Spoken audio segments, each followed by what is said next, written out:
Phil, thanks. Bring out your best self in 2015. Capital Style Magazine is helping you kickstart your new year with a new you. And here to tell us about their January issue is Christy Eckert. Good morning, Christy. Good morning. And you actually have the new edition in your hands. It is so good to see you. Good to see you too. So let's talk about the new, what? I want to talk first about how you're still not wearing a pocket square. Ooh, busted. And one of your colleagues is. Christy has been talking about this for, almost a year. How long has this been going on? And every time I see her, I say, I'm going to get a pocket square. Here's the thing. Phil wears it, and Phil has this feeling of superiority when he wears it around me, like, oh, I'm fancy. I'm going to get one. Okay, enough about me, which I'm sure everyone loves to hear about. Let's talk about the issue. What's inside? So people can find all sorts of inspiration for living well. We have tips from successful business leaders, and we introduce people to people who we think are future leaders in the city, and we have nutrition experts and recipes and party ideas, all sorts of fun. And you have some fresh faces this year, too. Can you tell us a little bit of who you're featuring in this new edition? Absolutely. So two of our fresh faces are Chris Kaneko and Chelsea Cabot, and they've kind of started this retail empire in Columbus. They met as students at Ohio State, started dating. They opened their first shop in Clintonville. It was a little store called Objects for the Home.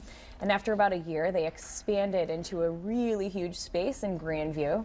Now they have Objects for the Home. They have two stores called Vernacular. They have a kitchen and entertaining focused store called Cosecha, and they have plans to go national. So they are doing huge things. That's incredible. And your fresh faces aren't just people in the business world. You have philanthropists, too. Absolutely. So Nellie Krumloff is one of them, and she started Nellie's Catwalk for Kids as a teenager. So she was in high school. She had lost her grandmother to cancer, and she wanted to do something to help kids with cancer. So she had this fashion show, and it was supposed to be a one-off thing, and it's turned into her life. They've raised more than $1 million since their inception, which is just enormous for what is a small but mighty philanthropy. And she's filling this void, so she thought there's a lot done for cancer research, which is wonderful, but she wanted to do something to help families right now. So what her group does is they raise money and they give it to families who have kids with cancer. So they give them gas cards and restaurant gift cards and do things that can make their lives a little bit easier while they're going through the cancer journey. And just going down the list, you do also have the owners of Native Cold Pressed. What is that? Yes, so it's an organic juicing company.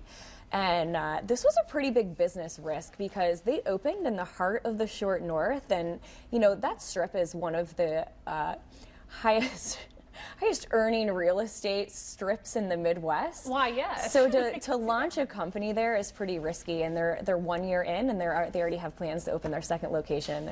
They're killing it. Time to talk fitness gurus. Yes. Not me. But you have some Maybe others. Eventually. Maybe if you get a pocket square, it'll turn you into a fitness guru.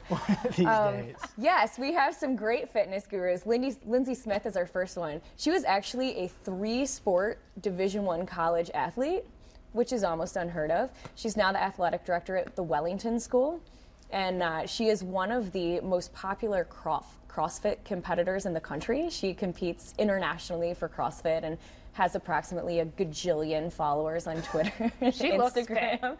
She is insanely fit. If you want someone good to follow on Instagram, follow this woman. You will never eat a brownie again. Edward Long, someone else that got your attention. He is the creative artistic director at Ballet Met, and he has a great little anecdote that we talk about in the magazine. When he moved to Columbus, he was addicted to White Castle sliders. So he talked about how he had to kind of get over that addiction. This guy? Yes, to maintain his guy? health. I know, right? It's almost unbelievable that a slider ever went into that body. But you also have Betsy and Joe Johnston. Tell us about them. This couple, you will see their picture in a moment. They are ripped. So they took up fitness competitions in their 50s. She's 59, he's 61, and they go to these competitions and just clean up. And I actually have said this is one of my all-time favorite photos in the magazine because you can just see how much they love each other. And it's cute, right? It's They could adorable. also kick your butt. Oh, yeah. No, I mean, at 60, that is amazing. But what I love is you're also adding some cookies. You got the sweet tooth in there too, right? We do. So we feature a woman who's Sally Kuzemchak. She has a blog called Real Mom Nutrition, and she writes for several national magazines for parents and self, and she has this recipe that we ran in the magazine for 4-ingredient peanut butter cookies that I can't stop making.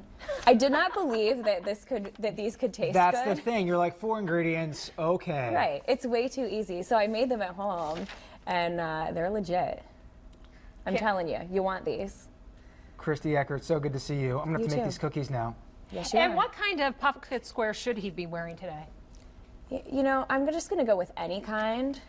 We'll leave it easy and These open. gems. You didn't even notice my socks. And I told Phil I spent a good extra 5 minutes in the closet this morning And picking out an outfit. You are ready for the Buckeye game. Because I had with your one outfit socks. picked out, and I was like, oh, Christy's coming on today. Change everything real quick. It really is good to see you. Thanks so much.